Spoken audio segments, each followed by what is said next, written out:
Oke, eh selamat pagi di hari ini gitu ya. Hari mungkin di sana jam 9 gitu ya. Di saya beda 2 jam. Eh mungkin ini ada salah satu peraturan yang saya harus memang beritahu gitu. Mungkin hari ini kita untuk kehadiran hanya download materi sebenarnya, tapi saya mau menjelaskan di kelas saya itu selalu nanti karena kita full online. Kita ada nanti kehadiran itu biasanya saya menggunakan dua, yaitu download materi dan join untuk Zoom gitu ya. Nah, untuk join Zoom mungkin ada yang sudah tahu bahwa ketika nanti join Zoom itu adik-adik tidak boleh telat dari lebih dari 20 menit karena dianggapnya tidak hadir gitu. Jadi misalkan kita masuknya jam 9, jangan sampai absensi untuk join Zoom-nya ini jam 9 lewat dari 9 kalau nggak salah 19 gitu. Kalau misal sampai jam 9:20 itu bisa terdeteksi tidak hadir gitu. Jadi saya wanti-wanti lagi ya. Nah, memang saya sarankan untuk menggunakan laptop atau tablet karena memang lebih besar gitu ya. Biasanya saya menyarankan seperti itu, tapi kalau mau pakai handphone terserah, memang adanya handphone. Kemudian misalkan kita lagi join diskusi gitu ya. Bu, saya misalkan adik-adik pakai apa ya namanya? Nggak ada wifi di rumahnya tapi pakai eh, handphone itu kan lumayan mahal gitu ya. Eh, Tidak usah untuk on cam nggak apa-apa, tapi ketika nanti kita ada presentasi, jadi nanti akan ada presentasi atau tanya jawab gitu ya. Saya minta untuk nyalakan videonya gitu ketika berlangsung. Untuk mungkin kalau sambil menunggu saya menjelaskan tidak usah on cam juga nggak apa-apa karena memang makan data ya, kuota. Nah, kemudian eh mungkin nanti kalau pas Zoom-nya nanti ada kita by video gitu ya, nanti kita ada tugas kelompok dan juga ada tugas individu. Biasanya saya pengennya adalah adik-adik presentasi gitu. Karena alasannya apa? Karena kita sambil ngasah untuk kita ada di sini mungkin di AI ini yang memang kondisinya sekarang udah banyak gitu ya. Kita di mana kita harus belajar digital, kita juga sebenarnya untuk basic skill untuk berbicara gitu ya, untuk komunikasi. Nah, oleh karena itu saya memang lebih nanti banyaknya ke arah sana gitu. Nah, kemudian untuk batas waktu, misalkan saya batasin adik-adik eh, hari ini tuh ada kuis nanti setelah saya presentasi adik-adik setelah ini aja. Kuis itu terakhir dikumpulkan besok jam 11 malam. Jadi kuisnya itu bukan bukan ini sih bukan tugas, tapi cuman isi dari hasil yang ada. Nah, untuk lihatnya, jadi misalkan oh, ini tanggal 14 sampai tanggal 15. Nah, setelah itu mungkin Bu, tolongin dong Bu gitu. Nah, itu saya udah beli kelonggaran misalkan 1 hari gitu ya untuk pengerjaan adik-adik jadi bisa ngerjain. Jangan sampai lewat batasnya. Karena eh, kalau misalnya lewat batas lagi, editan di LMS-nya nggak bisa gitu adik-adik untuk menambah jam. Mungkin bisa, tapi saya harus koneksiin lagi sama admin kampus gitu. Agak sulit ketika sudah berakhir. Jadi nanti ada kuis, jangan lupa untuk mengerjakan kuis pretest awal. Nah, saya sudah membagikan ke adik-adik untuk silabusnya atau rencana pembelajaran. Jadi di sini saya jelaskan. Jadi misalkan di pertemuan pertama ini ada kuis gitu ya. Nah, pertemuan kedua nggak ada, tiga, terus kemudian pertemuan 5 sampai 6 tuh ada tugas individu. Kemudian ada lagi UTS pertemuan 8. Nanti bisa dibaca aja. Itu kita sesuai dengan itu. Dan nanti pertemuan 10 sampai 11 ada tugas kelompok. Nah, tugas kelompok nanti mungkin akan ada presentasi dan tugas individu juga. Jadi nanti adik-adik bisa mengerjakan yang saya tugasnya cuma dua, tugas individu sama tugas kelompok di awal sama di akhir gitu. Jadi nanti adik-adik bisa lihat gitu untuk penugasannya. Jadi sudah tahu nih ancang-ancang, oh iya nih, eh, misalkan panggil saya Kak Tata atau Bu Tata terserah. Bu Tata eh, ada tugas nih, jangan lupa ya gitu. Nah, saya sudah menjelaskan ada di silabus. Nah, itu di silabus itu adik-adik ada di link yang grup itu saya jelaskan dan saya selalu rekam. Jadi Zoom ini selalu saya rekam dan saya share di YouTube saya. Nanti adik-adik bisa lihat aja di bagian nanti saya kasih share itu di perbagian misalkan ini kelas MI 2 gitu ya. Nanti saya buat dasar manajemen bisnis digital MI 2 gitu. Jadi nanti di situ ada pertemuan 1, pertemuan 2, 3 dan seterusnya. Jadi adik-adik nanti bisa kalau ketinggalan bisa melihat ini gitu. Nah, buku ajar juga saya sudah bagikan ya. Jadi yang di forum itu ada linknya. Jadi saya sudah buat ini buku ajarnya. Jadi nanti bisa dicek di sini karena mungkin untuk si download materi ini saya hanyalah ringkasan dari si buku ajar yang sudah saya berikan. Nah, ini mungkin di sini nanti ini sebenarnya terserah adik-adik mau nyoba kira-kira apa ya ke depannya karena nanti mungkin ada di tugas kelompok atau di tugas individu gitu. Tapi ini saya cuman taruh aja agar adik-adik bisa tahu, oh kira-kira basic thinking kita apa sih hari ini gitu ya. Nah, mungkin ini ada suatu masukan gitu ya, di mana eh, coba contoh nih, satu bisnis tradisional yang menurut adik-adik akan hilang dalam 5 tahun ke depan. Nah, jika tidak melakukan transformasi digital. Apa alasannya? Nah, adik-adik bisa lihat nih, banyak beberapa bisnis yang memang hilang. Contohnya, dulu ada bisnis kaset, ada bisnis DVD gitu ya, yang beberapa tahun yang lalu gitu ya, hilang digantikan dengan Spotify, em, Netflix gitu ya, dan lain-lainnya, Disney dan lain-lainnya. Nah, itu salah satu contoh. Nah, kira-kira sekarang adik-adik bisnis nih, 5 tahun ke depan apakah bisnis ini mampu untuk tetap ada di dunia ini gitu ya, misalnya tetap eksis gitu ya. Nah, itu yang harus adik-adik pikirkan ke depannya. Nah, ini mungkin kita masuk ke pengantar manajemen bisnis digital ya. Oke, Iya, Bu. bentar. Ada yang mau ditanyakan untuk peraturan atau silabusnya?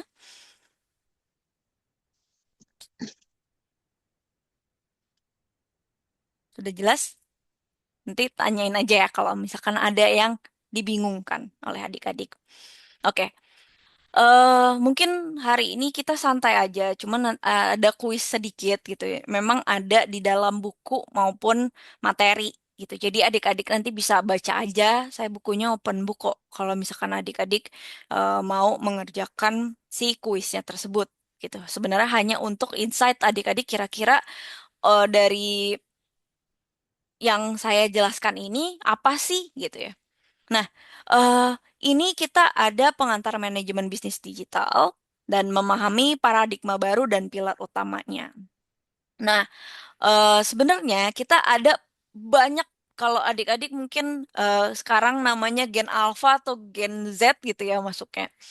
Eh, kita itu lihat pergeseran dari bisnis tradisional ke manajemen digital, di mana kita udah lihat banyak banget yang harus tadinya misalkan tukang ojek pengkolan, terus tiba-tiba jadi Grab ataupun Gojek gitu ya, yang kita bisa lihat. Nah, di bisnis digital ini sebenarnya kita bisa lihat dari beberapa skala, dari aset fisik, aset intelektual, skala ekonomi, serta interaksi.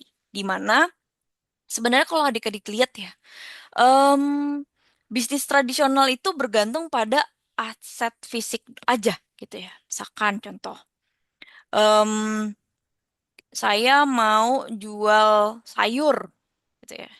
Ini kan fisik ya. Nah, ini aset fisik aja, sayurnya aja saya jual. Di sana udah ada Astro belum? Semacam Alfa kirim atau di sini ada namanya Astro atau sayur kom atau apa ya saya lupa. Itu ada eh, Alfa kirim gitu pokoknya Alfa kirim atau Indomaret ngirim ke rumah gitu ya dari kita beli by online aja Alfamartnya tapi mereka bisa kirim ke rumah gitu jadi misalkan duh em, ibu-ibu nih misalkan duh sampo habis sabun habis warung jauh nah itu tinggal oh iya Alfa kan ada Alfa kirim ke rumah nah itu dia mulai ada dua akses di mana dia juga bisnis aset fisik, dia juga bisnis dengan berbasis data atau informasi dari si pelanggannya. Gitu. Jadi aset intelektual. Jadi kita bisa lihat ya bisnis digitalnya sebenarnya kemarin saya sempat em, melihat bahwa eh, banyak di bisnis digital kita yang memang tidak kelola data dan informasinya secara secure gitu atau secara aman atau safe. Nah, itu yang sangat-sangat sekarang sudah mulai diwanti-wanti bahwa data jangan sampai bocor gitu. Tapi ternyata bocor juga. Dan bahkan sampai ke perpajakan kemarin saya handle beberapa untuk bisnisnya lihat bahwa data informasi kita sudah banyak yang memang bocor gitu dan hati-hati banget adik-adik untuk itu. Dan kemudian ada skala ekonomi. Jadi di mana skala ekonomi itu termasuk juga jadi kita bagi dua ya nih. Ada yang aset fisik sama aset intelektual. Kalau aset fisik ini dari skala ekonominya bisnis tradisional, terbatas lokasi serta bersifat global. Nah, misalkan digital itu kalau adik-adik lihat sekarang banyak bank digital yang BRI aja udah pindah ke digital, BNI udah pindah digital, Mandiri, BCA mungkin salah satu yang adik-adik pakai Bank Jago, Jenius dan lain-lain ya. Dari yang awal tadinya dia bank tradisional itu cuman punya uh, istilahnya gerai-gerai gitu ya, berbasis lokasi. Ya kita mau ngambil duit ya harus di lokasi itu. Tapi sekarang udah berbasis digital, kita bisa transfer dengan handphone langsung kirim gitu. Skala ekonomi sekarang udah misalkan adik-adik lagi di Ambon, eh, kemudian adik-adik biasanya berbasis kartunya itu harus di Ambon gitu ya. Tapi ternyata adik-adik lagi misalkan, oh saya lagi jalan-jalan nih ke Filipina atau saya lagi jalan-jalan nih ke Singapura atau Kalimantan. Nah, itu bisa ngirim hanya, oh iya, nak, ibu transferin dong buat bayarin Shopee gitu misalkan. Nah, itu bisa berbasis dengan global. Jadi kita bisa pakai apa aja dengan digital, kita bisa kirim. Contohnya mungkin sekarang udah berbasisnya ada kripto ya, cryptocurrency, ada juga saham, juga udah bisa berbasis digital. Yang dulunya kalau adik-adik saya tanya nenek kakek saya, buyut saya gitu ya. Mungkin itu punya saham itu nggak semudah sekarang adik-adik. Cuman berbasis handphone, klik udah bayar. Tapi zaman dulu tuh harus ke untuk apa ya namanya IDX gitu ya.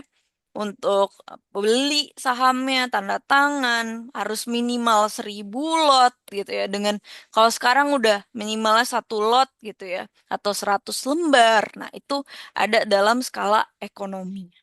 Nah, kemudian ada interaksi adik-adik. Bisnis digital ini menawarkan interaksi dari dua arah yang interaktif. Misalkan contoh ya, adik-adik siapa nih yang suka nontonin mbak-mbak atau mas-mas live di TikTok atau di Shopee gitu ya, lagi promo gitu kan. Liatin. Nah, itu termasuk juga dengan bisnis digital yang menawarkan interaksi dua arah. Contohnya sekarang, saya pun lagi menggunakan bisnis digital interaksi dua arah. Istilahnya saya mengajarkan adik-adik, adik-adik juga saling tanya jawab. Misalkan ada yang mau bertanya langsung dengan dua arah. Tidak perlu harus nunggu-nunggu. Misalkan kalau kita chat WA kan balasnya agak lama ya. Misalkan, oh iya, baru saya baca, maaf ya gitu. Atau kita langsung melihat saat ini.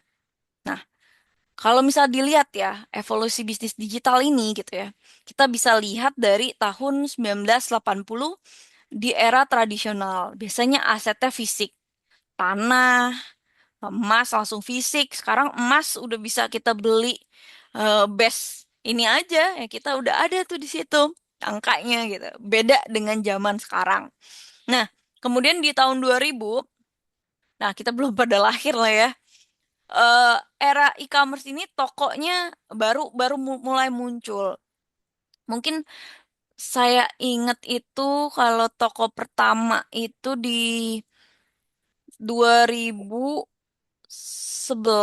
apa 2010 gitu ya. Saya lupa.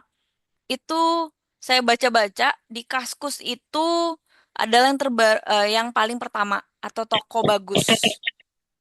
Nah, itu bisa kita lihat ya ada teknologi intinya di mana ada era bisnis digital di tahun ini. Tuh, kalau nggak salah yang pertama sebenarnya sosmed istilah e-commerce atau semacam Shopee atau Tokopedia gitu.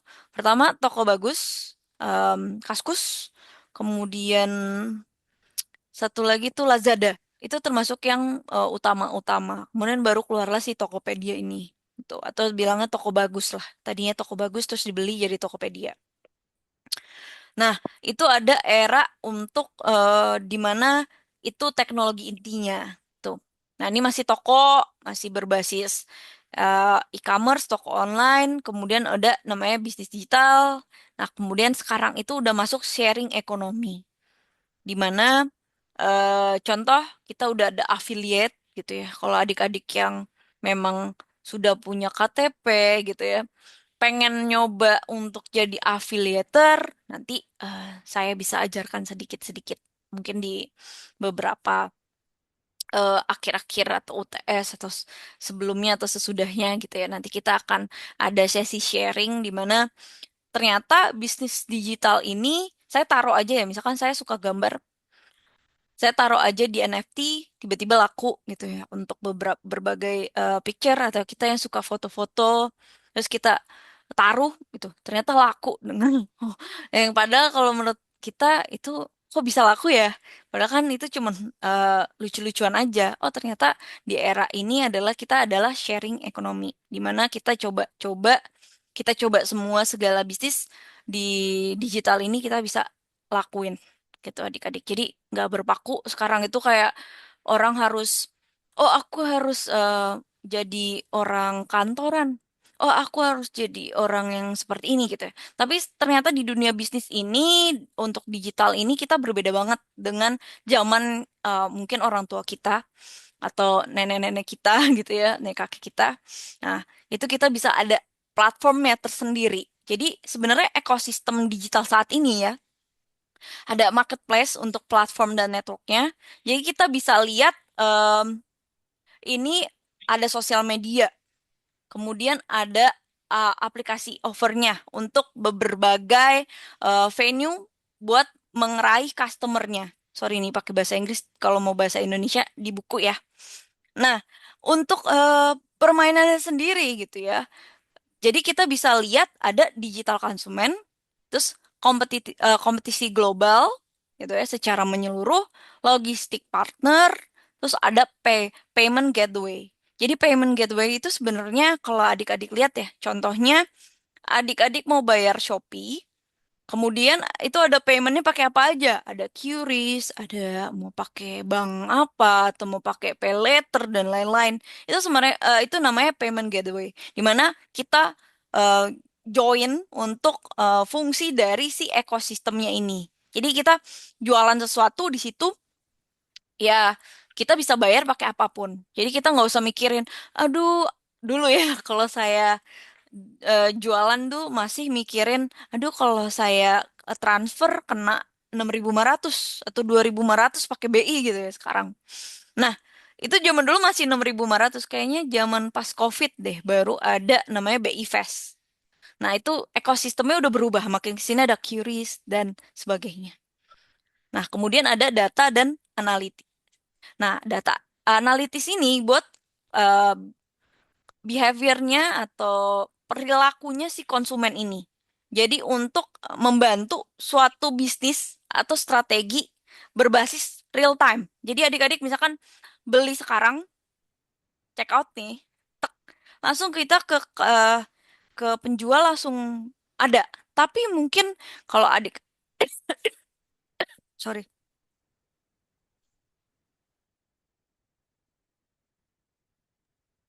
Nah, kalau mungkin adik-adik mikir ya, sekarang, Bu, untuk bisnis susah, Bu, sekarang. Gitu ya.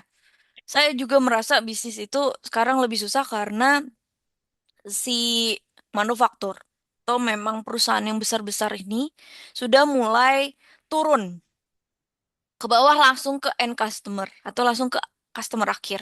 Zaman dulu mungkin kalau adik-adik lihat contoh ya, Unilever atau yang eh, apa ya, sabun atau sampo adik-adik gitu ya. Dulu kita belinya ke Alfamart atau ke Indomaret atau gerai-gerai dulu gitu ya. Jadi dari manufakturnya kirim dulu ke gerai-gerai terdekat, warung, kemudian lanjut kita pergi ke baru ke customer seperti kita.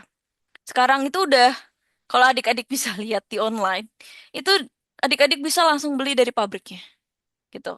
Nah, itu sebenarnya ada pilar-pilar strategi sebenarnya untuk adik-adik ketika kenapa sih gitu. Kita bisa fleksibel nih, kita bisa agile atau kita bisa lebih eh, apa sih, serong kanan serong kiri lah, di mana kita lebih fleksibel untuk menghadapi em, perubahan pasar yang ada gitu. Jadi nilai tambah bagi customer, di mana oh customer bisa beli langsung di distributor atau customer bisa langsung beli ke manufaktur kita lebih murah loh gitu. Tapi itu ada mungkin plus minusnya untuk keadaan ekonomi kita saat ini. Tapi kalau di segi bisnis itu memang kalau kita sebagai pembisnisnya sih, wah ini target baru gitu. Tapi kalau misalkan untuk yang saat ini mungkin ada plus minusnya untuk masyarakat kaum menengah ke bawah gitu. Dan ada proses operasional, jadi kita implementasi otomasi dan teknologi, jadi berbasis AI dan chatbot gitu untuk ningkatin efisiensi dan responsibilitas.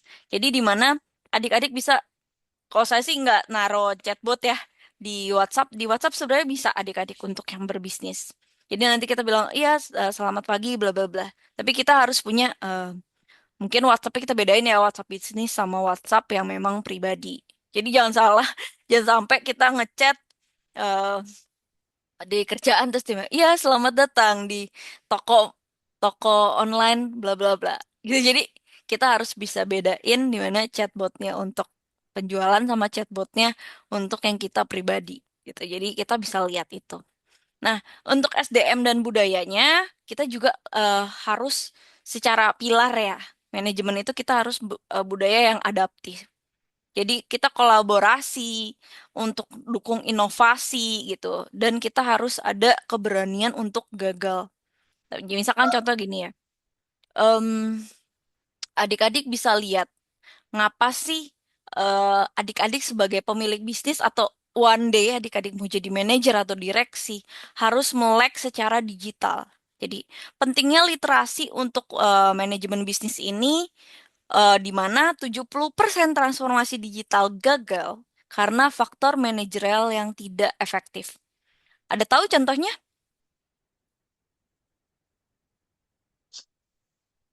yang udah masuk digital tapi ternyata gagal total, malah bangkrut.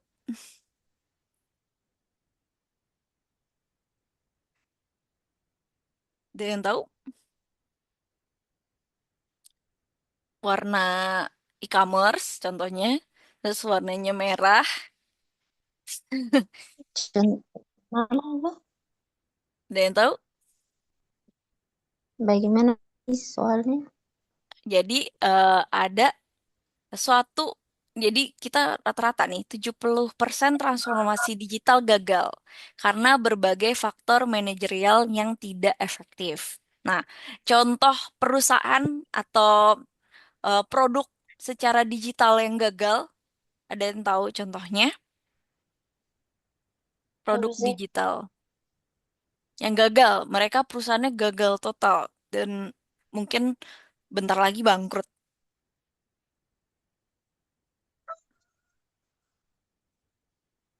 Temennya Shopee, temennya Tokopedia, satu lagi bukan TikTok Shop, Tokopedia aja dijual di TikTok ya. Sekarang TikTok by Tokopedia. Ada satu lagi, ada yang ingat, ada yang tahu? Nokia? Nokia itu handphone boleh, dia transformasi tapi telat. Kalau ini dia udah transformasi tapi dia si manajerialnya dari perusahaan sendiri buruk.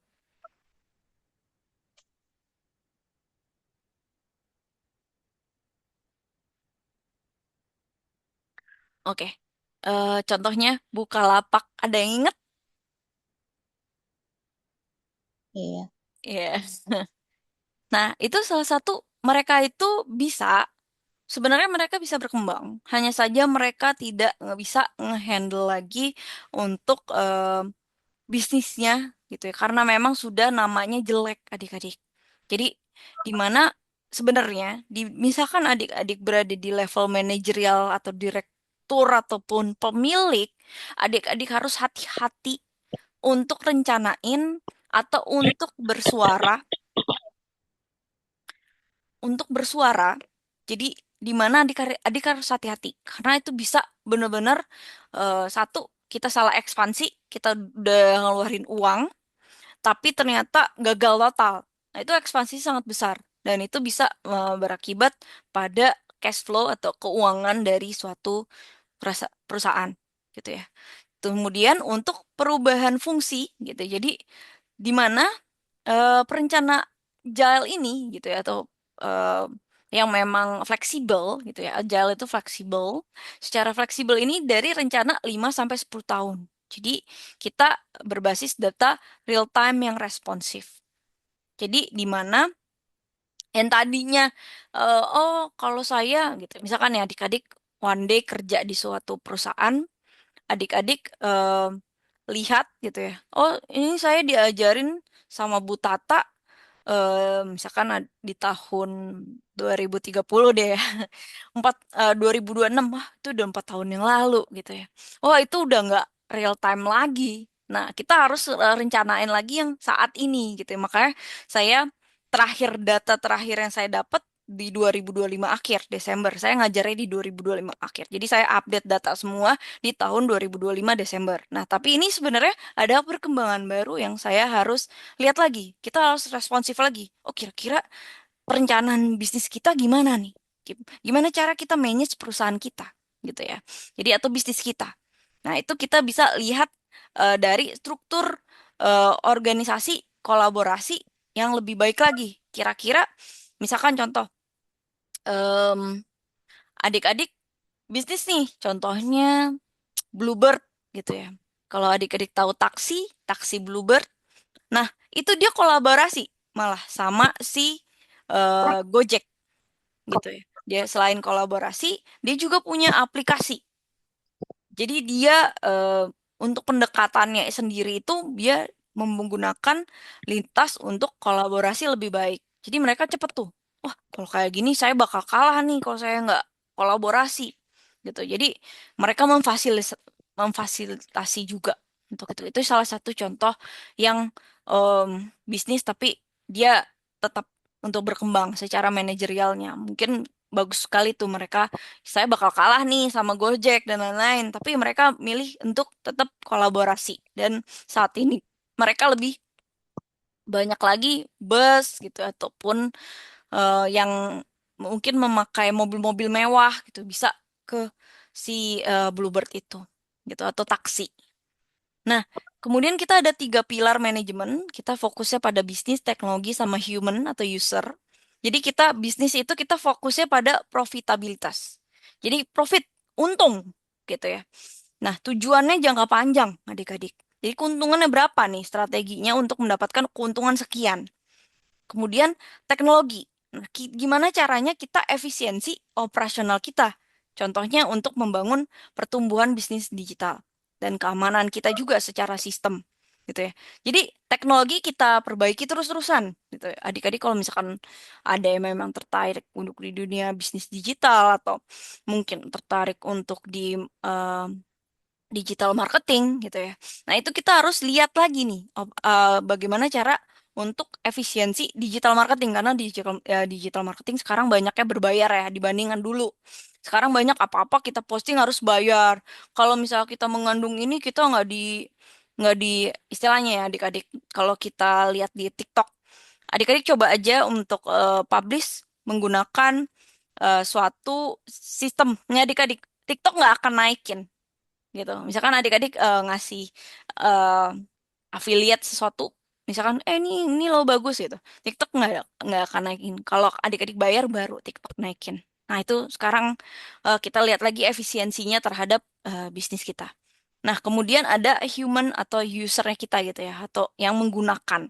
Nah pengalaman pelanggannya ini gimana gitu ya terhadap perusahaan kita gitu. Jadi dari bisnis kita kita harus lihat lagi budaya kerjanya di dalam perusahaan. Lebih baik misalkan ada adik-adik kerasa kita gagal, kita bisa kolaborasi aja sama perusahaan yang memang menjadi pesaing kita. Saran saya sih seperti itu. Daripada kita ngambang-ngambang nungguin kegagalan gitu ya. Kalau nanti bisnis kita udah lihat oh dia ngikutin kita nih, tapi kita ajak aja kolaborasi yuk sama ini kita yang baru gitu. Jadi kita tidak eh, terbenam seperti contohnya tadi ya taksi Bluebird dengan Gojek. Nah, kemudian aset digital yang dikelola. Nah, secara aset digital, jadi kita pelajarin semua nih secara umumnya dulu ya.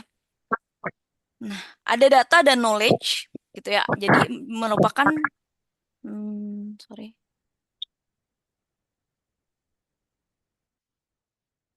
ada data dan knowledge yang merupakan aset berharga dari perusahaan gitu ya.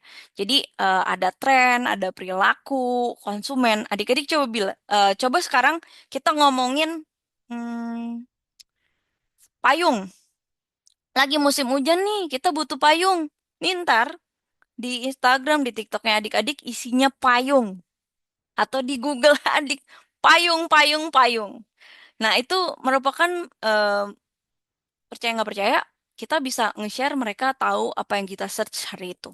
Dan kita bisa jadi, itu adalah aset berharga bagi mereka untuk si bisnisnya ini untuk marketing ya, digital marketing itu bisa menambah gitu ya. Kemudian ada customer experience, di mana kita ada pengalaman pelanggan nih adik-adik. Kita lihat positifnya sama personalnya dari kontribusi loyalitas. Loyalitas itu gimana sih customer ini beli terus-menerus produk kita. Kalau sudah misalkan ya, kalau saya sabun, saya nggak ada loyalitas sebenarnya. Sabun asal yang diskon aja gitu ya kalau beli sabun. Tapi kalau misalkan ada orang, duh, sabun saya harus L'Oreal atau sampo saya harus L'Oreal. Nggak bisa nih saya yang lain. Nah, itu udah masuknya loyalitas dan kepuasan jangka panjang gitu. Dan kemudian ada digital talent, kita memiliki digital yang terampil. Jadi sangat penting nih untuk beradaptasi untuk lingkungan bisnis yang terus berubah. Jadi adik-adik harus lihat aset yang dikelola gitu. Nah, contohnya nih ada manajemen bisnis digital di Shopee gitu ya. Jadi ada toko online, ada manajemen strategik, analisis stok, ada pengiriman tepat waktu. Kalau yang adik-adik ada yang udah jualan, udah nyoba? Belum, Bu. Oke, nanti kita coba ya. Nih, contohnya kalau nanti udah belum jualan kita coba di mungkin masuk pengantar saya nggak ngajarin yang sampai gimana tapi nanti sama saya ada bisnis sosial media. Jadi nanti kita ajarin dari bisnis sampai jadi sampai adik-adik untuk bisa lihat itu. Nah, ini contohnya ya tadi eh, untuk ini bisa dibaca juga. Jadi ada bisnis digital dari aset gedung tadinya punyanya, terus kemudian kita sekarang udah ada data. asetnya intelektual sama data. Jadi aset isi untuk customernya, kira-kira nomor telepon berapa. Terus kemudian ada lokasi fisiknya. Terus kemudian ada satu arah, ini dua arah. Kemudian biaya marginalnya tinggi atau ini nol gitu ya. Jadi kita harusnya sewa toko, terus jadi nggak sewa toko gitu ya. Dan lain-lain. Jadi nanti adik-adik bisa. Ini sebenarnya tadi cuma rangkuman. Ini ada penjelasan-penjelasannya. Ada contohnya juga. Ada ini menggunakan AI, biasanya untuk ini kolaborasi. Nah, di sini adik-adik bisa baca untuk awalnya. Nah, mungkin di sini kita bisa lihat contoh ya. Contoh, memiliki toko di Shopee itu bisnis digital. Tapi menentukan kapan harus bakar uang untuk iklan, bagaimana membaca data analitis untuk stok barang bulan depan, dan bagaimana memastikan kurir mengirim barang tepat waktu agar rating tetap bintang 5, itulah manajemen bisnis digital. Jadi gimana kalau kita lihat bisnis digital itu ya itu toko, Shopee, Tokopedia gitu ya. Tapi gimana caranya kita tentuin kapan kita harus beriklan gitu ya. Kapan kita harus tahu analisis stoknya bulan depan dan kapan kita harus kirim ke kurirnya ke tepat waktu biar si customernya ini tetap repeat order nggak kelamaan nunggu gitu dan mereka rating kita tetap bintang 5. Itu itulah manajemen bisnis digital adik-adik. Jadi sebagai dasar manajemen bisnis digital adalah gimana caranya kita bisa cepat tanggap, gitu ya, kita bisa analisis stok bulanan dan memastikan kurir tepat waktu. Gitu. Mungkin sampai di sini ada yang mau bertanya?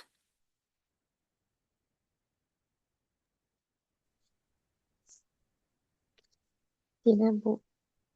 Oke, nanti saya sampai jam 7.40 ini, adik-adik bisa kerjakan kuisnya ya, karena mungkin kuisnya mungkin sampai besok, tapi bisa dikerjakan.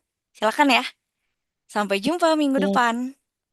iya, Ibu. Jangan lupa kuisnya ya, download materinya juga. Oke? Iya, Ibu. Ibu.